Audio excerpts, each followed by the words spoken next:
अरे का ये सखी बोला ये सखी। कैसन बड़ा भकुआइल हो। अरे का बताई ऐसन परेशानी बा ये सखी। का भइल बतावा। बताई करबू हमारे काम। अरे एकदम करे लायक रही तो करब काहे ना हो। सुना हम बतावत है। सुनावा।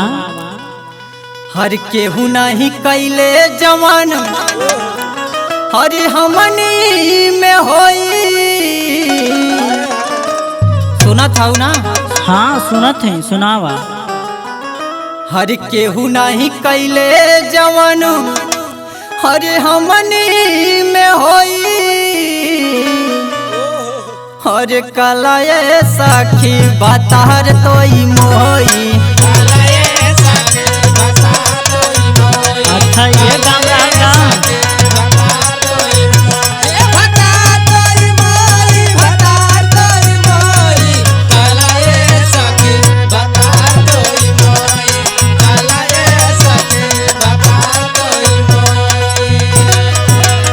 अरे ये सखी बोला ये सखी। अरे तोहार तो भतार बहुत हट्टा कट्टा हवन हो। यह तो परेशानी बा ये सखी। कवन परेशानी बा। बड़ा फोन हमेशा डिस्चार्ज हो जाला हो। अरे तो सरसर चलबो कराला न। सुना सुनावा। अरे बड़ा फोन से सखी हम रही डिस्टर। अरे जब देखा तब होई जाला डिस्चार्ज। बड़ा फोन के यह विशेषता बा ये सखी। अच्छा हर बड़ा फोन से सखी हम रही डिस्टर। अरे रही की पैड खूब बाया कब हो दे कलाए सखी बता तोई मोई।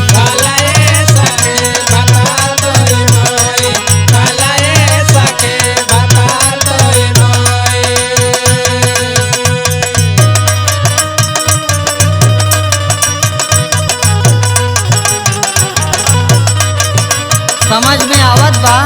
अरे हमरे एकदम पूरा समझ में आवत है। हाथ बदलौल कैला। अरे नहीं रहेगा। अरे नहीं बदलला। सुना हमार जौन मनोज पिया हवे ना। अच्छा सुना हम बतावत है। सुनावा। अरे मनोज पिया सखी भैले बेदम हो। अरे देला रोज प्यार तब हो जाला कम हो। हर देला रोज प्यार तब हो जाला कम हो। अरे आदि तपिया तोहर मोरया बहोई कलाए सखी बतार तोई मोई।